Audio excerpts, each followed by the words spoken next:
जैन साथियों, कैसे हैं आप सब। स्वागत है आपका एक बार फिर आपके अपने YouTube channel Shri Shyam classes. जी हाँ साथियों, आज हम बात करेंगे आर्मी बेस 2024 के आपके थर्ड सीरीज की, तीसरे नंबर की सीरीज है, जिसमें अपन बात करने वाले हैं जीके के विशेष 30 प्रश्नों की।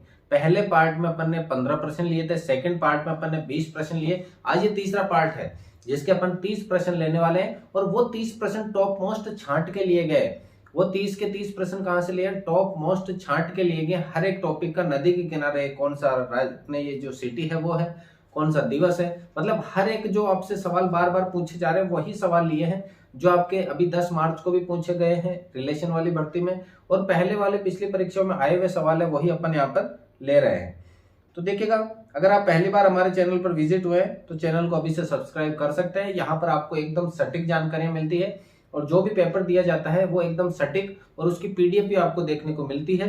तो पीडीएफ के लिए जो हमारे नंबर है वहां पर आप व्हाट्सअप कर सकते हैं। वहां पर आपको इसकी पीडीएफ और हमारे जो पुराने ऑफलाइन क्लास है उनकी पीडीएफ आपको निःशुल्क उपलब्ध करवा दी जाती है। तो आपको क्या करना, व्हाट्सएप पे मैसेज करना, हेलो सर हमें पीडीएफ चाहिए। आपको जितने भी पीडीएफ वो एक साथ दे दी जाएगी। बस यही है कि आप पीडीएफ का दुरुपयोग ना करें, किसी दूसरे कोचिंग संस्थान वहां को अपने सप्लाई ना करें। आप छात्रों के लिए निःशुल्क है, आप वहां पर आप जाकर के मैसेज कीजिएगा, आपको सब कुछ निःशुल्क प्रोवाइड करवा दी जाएगी। देखिएगा, पहले सवाल की तरफ अपन बढ़ते हैं।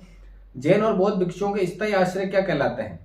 जैन और बौद्ध भिक्षुओं के स्थायी आश्रम जो जहां पर ये रहते हैं, पहले के समय की बात है, पहले के समय, अभी तो इतना नहीं है, लेकिन अभी भी इनको जो रहते हैं जैन और बौद्ध भिक्षु, उनके जो जहां पर ये रहते हैं उन जगह को क्या कहा जाता है? मकान, विहार, गुफाएं, संगा। तो उनको कहा जाता है, क्या कहा जाएगा? विहार। आप देखिएगा, आप अपने हिसाब से वीडियो को पॉज करते हुए इसके आंसर देते रहिएगा। आप लास्ट में कमेंट कीजिएगा आपके 30 में से कितने सही हो रहे हैं। मैं कहता हूं अगर इस पेपर में 20 से ज्यादा अगर आपके सही है 30 में से, तो आप टॉप मोस्ट क्वालिटी के छात्र हो। टॉप मोस्ट क्वालिटी के छात्र का मतलब हो गया आपको जीके का नॉलेज है इस आर्मी लेवल का, आप आराम से पेपर फोड़ दोगे। अगर आपके यहाँ 25 प्लस सही हो जाते हैं तो आप आराम से पेपर को फोड़ दोगे। नेक्स्ट प्रश्न है, हाल ही में सरकार ने किसे चीफ ऑफ डिफेंस स्टाफ के रूप में नियुक्त किया है? किसे चीफ ऑफ डिफेंस के रूप में नियुक्त करा है? CDS किसे बनाया है अभी के समय? उपेंद्र द्विवेदी, मनीष मोहन एरी, अमरदीप सिंह भिंडर, या फिर अनिल चौहान? तो देखिए इसका राइट आंसर, वीडियो पॉज करके अपने हिसाब से देते रहिएगा, मैं इसके राइट आंसर हाथों हाथ बताते जा रहा हूं। तो हाल ही में CDS जो बनाया गया वो है आपके अनिल चौहान। अनिल चौहान जी को क्या बनाया गया है? CDS बनाया गया है। 2023 में 19वें एशिया, देखिए एशियाई खेल जो हुए 2023 में, इनमें विशेष फोकस रखना। इसमें से एक सवाल आपके शिफ्ट में देखने को मिल सकता है 101%। ये जो 2023 में 19वें एशियाई खेल हुए कबड्डी के, इसमें भारत ने किसको हराया था और स्वर्ण पदक जीता? देखिएगा, ज्यादातर लोग यही कहते हैं कि भारत और पाकिस्तान ही खेलती है हमेशा फाइनल, लेकिन इस बार ऐसा नहीं हुआ था। पाकिस्तान बाहर हो चुकी थी पहले ही। तो भारत ने किसको हराया था? ईरान को हराया था। कितने पॉइंटों से? मात्र 33 और 29 के पॉइंटों से, मात्र 4 पॉइंटों का फासला रहा था। मैच काफी विवादास्पद भी था एम्पायर के फैसले को लेकर, लेकिन अंत में भारत की जीत हुई 33 और 29 पॉइंटों से। 4 पॉइंट से भारत ने मैच जीता था और ईरान को फाइनल में हराया था। नेक्स्ट प्रश्न है, गदी जनजाति मुख्यतः कहां निवास करती है? इस जनजाति को गडरिया राजपूत भी कहा जाता है। इस जनजाति को गडरिया राजपूत भी कहा जाता है। ये जनजाति आपके हिमाचल प्रदेश के पश्चिमी सीमा पर पाई जाती है। हिमाचल प्रदेश के पश्चिमी सीमा पर यह गडरिया राजपूत जनजाति पाई जाती है। अगला, लिंगानुपात का मतलब क्या होता है? लिंगानुपात का मतलब होता है, लिंगानुपात यानी कि 1000 पुरुषों के ऊपर स्त्रियों की जितनी संख्या है वो लिंगानुपात कहलाता है। जैसे कि अगर एक राज्य की बात करें, वहां लिंगानुपात है कि 1000 तो पुरुष है, लेकिन उनके पीछे स्त्रियां हैं 923। तो 923 स्त्रियां हैं 1000 पुरुषों के पीछे, उसको कहा जाता है लिंगानुपात। लिंगानुपात की गणना हमेशा 1000 पुरुषों के ऊपर की जाती है। अगला प्रश्न है आपके, भारत किस देश के साथ हरिमऊ शक्ति अभ्यास करता है? हरिमऊ शक्ति अभ्यास जो हुआ है भारत ने किस देश के साथ करा है? भारत ने किसके साथ करा? मलेशिया के साथ करा है। और कहां पर करा है? भारत और मलेशिया की थल सेनाओं ने किया है। किसने? थल सेना। ध्यान देना, सेना भी पूछ सकते हैं। थल सेना जिसमें आप ज्वाइन करने वाले हो, जिसमें आप अग्निवीर बनने वाले हो, थल सेना में, उसी सेना के साथ भारत और मलेशिया ने ये युद्धाभ्यास किया है। और कहां पर करा है? मेघालय में करा है। मेघालय के उमरोह में करा है। मेघालय में करा है। किसमें करा है? मेघालय के उमरोह नामक स्थान पर करा है। अगला है, असहयोग आंदोलन के प्रारंभ में वाइसराय कौन थे? पहली बात तो असहयोग आंदोलन कब शुरू हुआ? असहयोग आंदोलन आपके 1 अगस्त 1920 को शुरू हुआ। 1920 को शुरू हुआ था। किसने करा था? महात्मा गांधी ने करा था। किसने करा था? महात्मा गांधी ने असहयोग आंदोलन शुरू किया था। इसके अलावा बात करें उस समय आपके ये वाइसराय कौन थे? उस समय वाइसराय थे Lord Chelmsford. Lord Chelmsford viceroy थे जब भारत में असहयोग आंदोलन हुआ।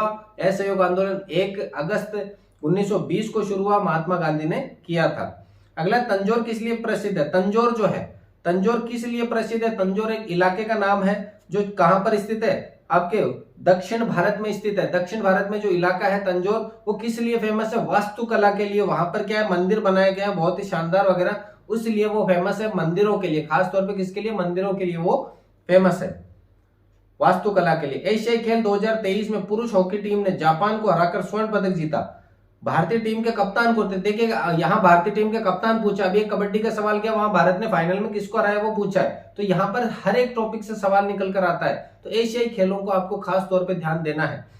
तो भारतीय टीम के कप्तान कौन थे? हरमनप्रीत थे। उसमें भारत ने जापान को कितने पॉइंट से हराया था? 5-1 से हराया था फाइनल के अंदर, और अपने हॉकी के ऊपर क्या करा था? गोल्ड का कब्जा किया था। कप्तान कौन थे? हरमनप्रीत थे, और यह हरमनप्रीत की लगातार चौथा गोल्ड मेडल है।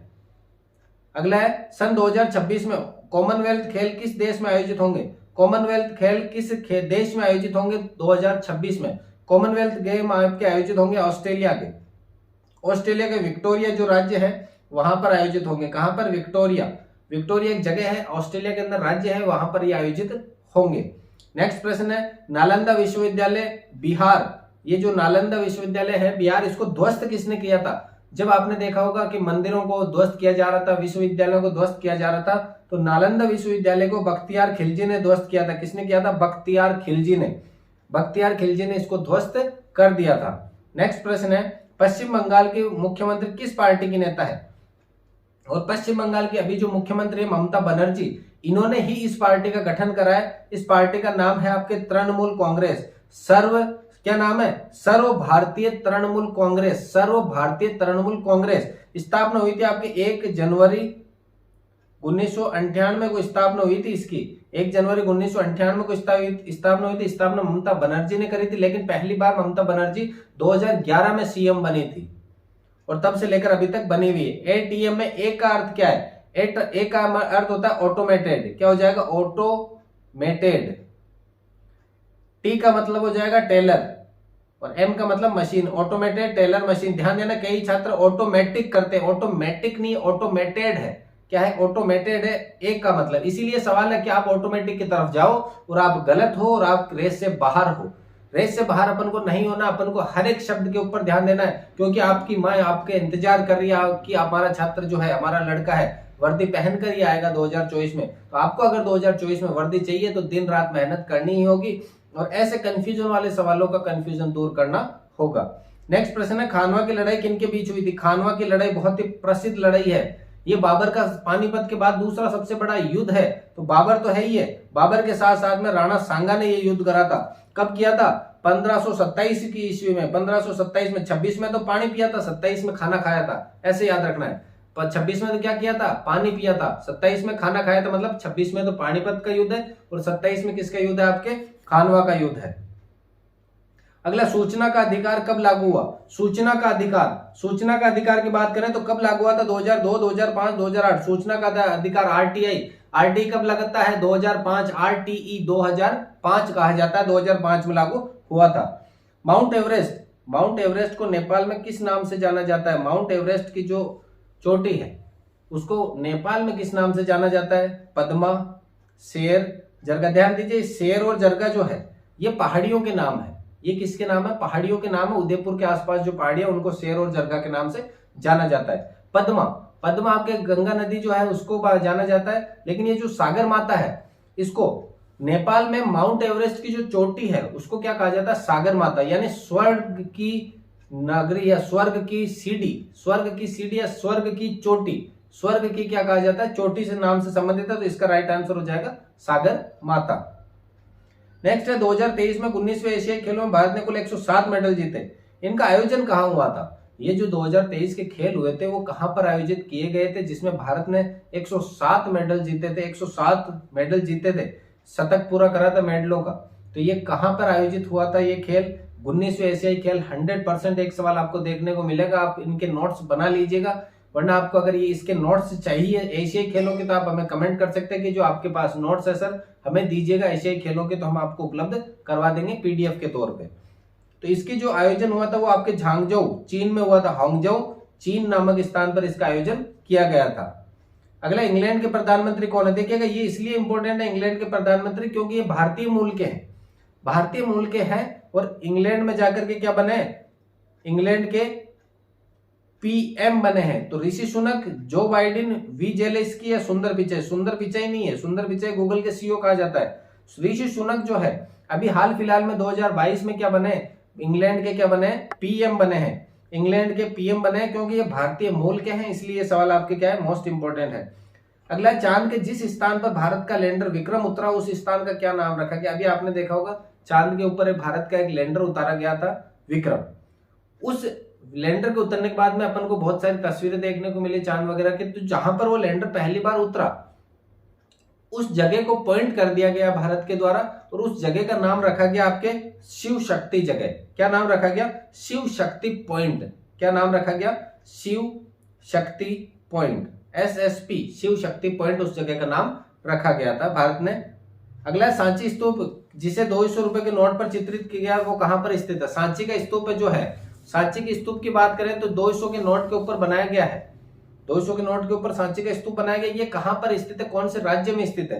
तो ये आपके एमपी में स्थित है। कहां पर है? एमपी के रायसेन जिले में स्थित है, एमपी के रायसेन जिले में स्थित है। और इनका संबंध किससे? बौद्ध के जो है स्मारक है, बौद्ध धर्म के स्मारक है, वो बने हुए हैं इस पे सांची के स्तूपों में। और ये आपके 200 के नोट पर बना हुआ है। अभी ये भी पूछ सकते हैं सांची के स्तूप किस नोट पर बने हुए हैं? तो 200 रुपए के नोट पर बने हैं, जो नए नोट चले ना 200 के, उनके ऊपर। अगला, सेना दिवस कब मनाया जाए? एक दिवस का सवाल 100% आपसे पूछेंगे, तो सेना दिवस का पूछा कब मनाया जाता है? सेना दिवस, सेना दिवस मनाया जाता है आपके 15 जनवरी को। किस समय मनाया जाता है? 15 जनवरी को। नेक्स्ट है, सुंदरवन टाइगर रिजर्व स्थित है। सुंदरवन टाइगर रिजर्व में स्थित है, कौन से राज्य में स्थित है? West Bengal, MP, West Bengal, Orissa या गुजरात? कौन से राज्य में स्थित है? आपके वेस्ट बंगाल में सुंदरवन टाइगर रिजर्व स्थित है। सुंदरवन टाइगर रिजर्व जहां पे टाइगर के लिए रिजर्व स्थान रखा गया है वो कौन से राज्य में स्थित है? वेस्ट बंगाल। वेस्ट बंगाल का भी ऊपर सवाल आया था कि वेस्ट बंगाल के सीएम कौन है? ममता बनर्जी। उनकी जो पार्टी उसका नाम क्या? तृणमूल कांग्रेस। कब स्थापना हुई? 1 जनवरी 1998 को। ममता बनर्जी पहली बार सीएम कब बनी? 2011 के अंदर। ऐसे सवाल है आपके पश्चिम बंगाल से संबंधित। अगला, ताइवान से संबंधित। ताइवान 2023 में 19वें एशियाई खेलों में महिला कबड्डी में भारत ने किसको हराकर स्वर्ण पदक जीता? ये इंपॉर्टेंट सवाल है क्योंकि इसके बारे में आप सोच भी नहीं सकते।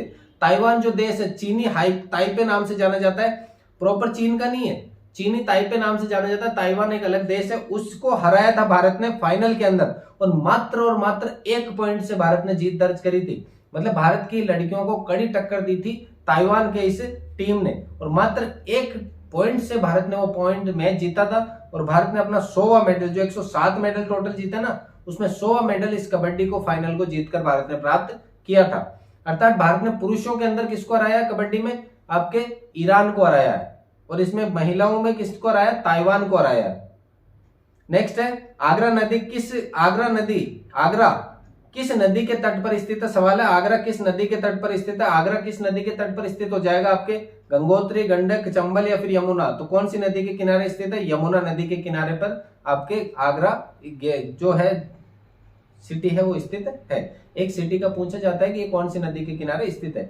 अगला, लोकप्रिय रूप से नेताजी के नाम से किसे जाना जाता है? लोकप्रिय रूप से नेताजी अपन किसको कहते हैं? सुभाष चंद्र बोस। नेताजी को, सुभाष चंद्र बोस को अपन नेताजी कहते हैं। मोस्ट इंपोर्टेंट सवाल है। अगला, भारतवर्ष में अंतर्देशीय खारे पानी की सबसे बड़ी झील कौन सी? खारे पानी की सबसे बड़ी झील, मोस्ट इंपोर्टेंट सवाल है। पूरे भारतवर्ष का पूछा है यहाँ पर। अगर राजस्थान वगैरह का पूछते तो अलग अलग है, लेकिन यहाँ पे भारत का पूछा तो भारत की अंतर्देशीय खारे पानी की सबसे बड़ी झील कौन सी है? चिल्का झील है। सबसे बड़ी झील कौन सी? चिल्का।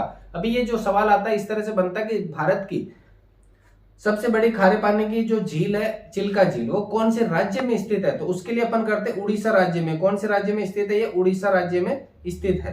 नेक्स्ट प्रश्न है, भारत का महान्यायवादी भारत सरकार का क्या होता है? मोस्ट इंपोर्टेंट सवाल, इसका जवाब आपको कमेंट में देना है। लास्ट में ये जो पूरा अपनी सीरीज होगी उसके सीरीज के लास्ट में इस प्रश्न का जवाब दिया जाएगा। लोथल हड़प्पा का प्राचीन शहर किस राज्य में स्थित है? लोथल हड़प्पा ये जो प्राचीन शहर है ना, वो कौन से राज्य में स्थित है ये आपको बताना है। उत्तर प्रदेश, राजस्थान, पंजाब या फिर गुजरात, कौन से राज्य में स्थित होगा आपके लोथल हड़प्पा का प्राचीन शहर? देखिएगा, मोहनजोदड़ो, हड़प्पा, इन सभ्यताओं से एक सवाल निकल कर आता है आपके। मोहनजोदड़ो, हड़प्पा होगी, बालाथल होगी, इनसे तो आपको इनको भी गौर करके पढ़ना है, एक सवाल आपको वहां पर देखने को मिल जाएगा। तो लोथल हड़प्पा का प्राचीन शहर किस राज्य में स्थित है? आपके गुजरात राज्य में स्थित है। नेक्स्ट प्रश्न है, जेब्रा लाइन का संबंध किससे होता है? जेब्रा लाइन जो होती है वो उसका संबंध रेलवे क्रॉसिंग से होता है क्या? उसमें यह कहा जाता है कि आगे घुमाव है क्या? पैदल चलने वालों के लिए सड़क पार करने वाली लाइनें होती है क्या? या फिर यह कहा जाता है कि आगे रास्ता बंद है? तो कौन सा ऑप्शन हो जाएगा इसका? जेब्रा लाइन होती है, जैसे ये रोड है, इसमें भी इस तरह से डॉट डॉट लाइनें रहेगी ऐसी, यानी कि इस जगह से आप व्यक्ति रोड को पार कर सकता है। जेब्रा क्रॉसिंग का मतलब यही है कि इस जगह से व्यक्ति रोड को पार कर सकता है आराम से। तो पैदल चलने वालों के लिए, सड़क पार करने के लिए ये लाइन होती है। अगला, कैलाश मंदिर। कैलाश मंदिर है, कांचीपुरम का निर्माण किसने कराया था? ये कैलाश जो मंदिर है ये शिव के मंदिर है। किसके? भगवान शिव के मंदिर है, पल्लवल के मंदिर है, पल्लव कला के मंदिर है, पल्लव कला के मंदिर है। और ये मंदिर जो है वो किसने बनाए? नरसिंह ने बनाए। किसने बनाए? नरसिंहवर्मन ने बनाए। नरसिंहवर्मन भी कौन से? सेकंड ने बनाए हैं।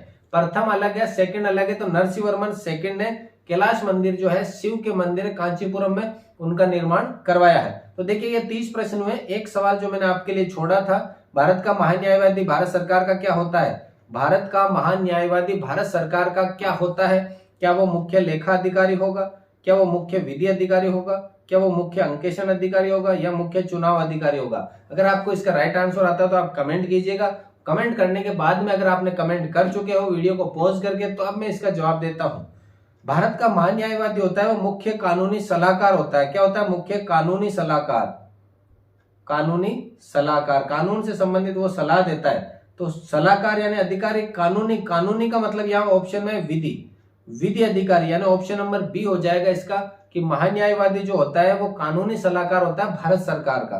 कानून से संबंधित क्या देता है? भारत सरकार को सलाह देता है। तो भारत सरकार का महान्यायवादी से क्या संबंध है? मुख्य विधि अधिकारी होता है। तो ये थे अपने टॉप मोस्ट 30 प्रश्न, जिसमें से उम्मीद है अगर आपके 20 से प्लस सवाल सही हुए तो आप बहुत ही अच्छी कंडीशन में हो। अगर आपके 20 प्लस सवाल सही हुए तो आप बहुत ही अच्छी कंडीशन में हो। और अगर आपके 20 से कम है तो आपको मेहनत डबल करने की जरूरत है। क्योंकि देखिएगा, अगर आप मान के चलो, आप दिन में एक ठान लेते हो कि मेरे को 6 घंटे पढ़ना है तो पढ़ना है, चाहे कुछ भी हो जाए, आंधी आए, तूफान आए, कुछ भी हो जाए, मेरे को 6 घंटे अपनी सेवा देनी है। 6 घंटे सेवा किसकी? पढ़ाई करने की सेवा देनी है। किताब हाथ में आपके 6 घंटे होनी ही चाहिए। तो आज अगर आप 6 घंटे नहीं पढ़ पा रहे हो तो कल 9 घंटे मजदूरी करने के लिए तैयार रहना। 9 से 12 घंटे भी मजदूरी करने के लिए तैयार रहना आप। और वो भी मजदूरी ऐसी कि मतलब तेज गर्मी, ऊपर से गर्मी पड़ रही है, नीचे से पत्थर गर्म है, और उन पत्थरों को उठा उठा के एक दूसरे स्थान पर रखना, क्योंकि वही मजदूरी मिलने वाली है अगर लास्ट में अगर आपने आज मेहनत नहीं करी तो। अगर आपने आज का दिन अच्छे से व्यापित कर लिया तो आने वाला कल जो है वो आपके लिए मुश्किलें लेकर आएगा। अगर आपने आज के दिन को मुश्किल बनाकर जिया है तो आने वाला कल आपके लिए फायदेमंद होगा, अच्छा ही होगा।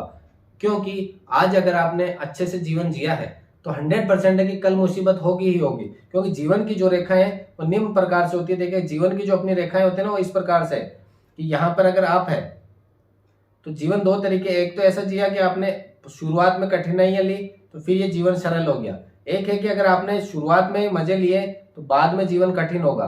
तो आपको चुनना है कि शुरुआत में कठिनाइयां लेके फिर बाद में जीवन सफल बनाए, या शुरुआत में फायदे लेकर बाद में जीवन को क्या बनाए, अपन कठिन बनाए। तो अभी से अगर मेहनत करोगे तो बाद वाला जो जीवन है ना, ये ढलान वाला बहुत ही आरामदायक होने वाला है। तो अभी भी समय है, लग जाना है साथियों, दिन रात मेहनत करनी है और दिखा देना है उन लोगों को जो आपको कहते हैं कि इससे नहीं हो पाएगा। उसको यही कहना है कि अपना टाइम आएगा। अपना टाइम क्या होगा? अपना टाइम आएगा। और उन लोगों को दिखाना है कि अपना टाइम आएगा नहीं, अपना टाइम आ गया है।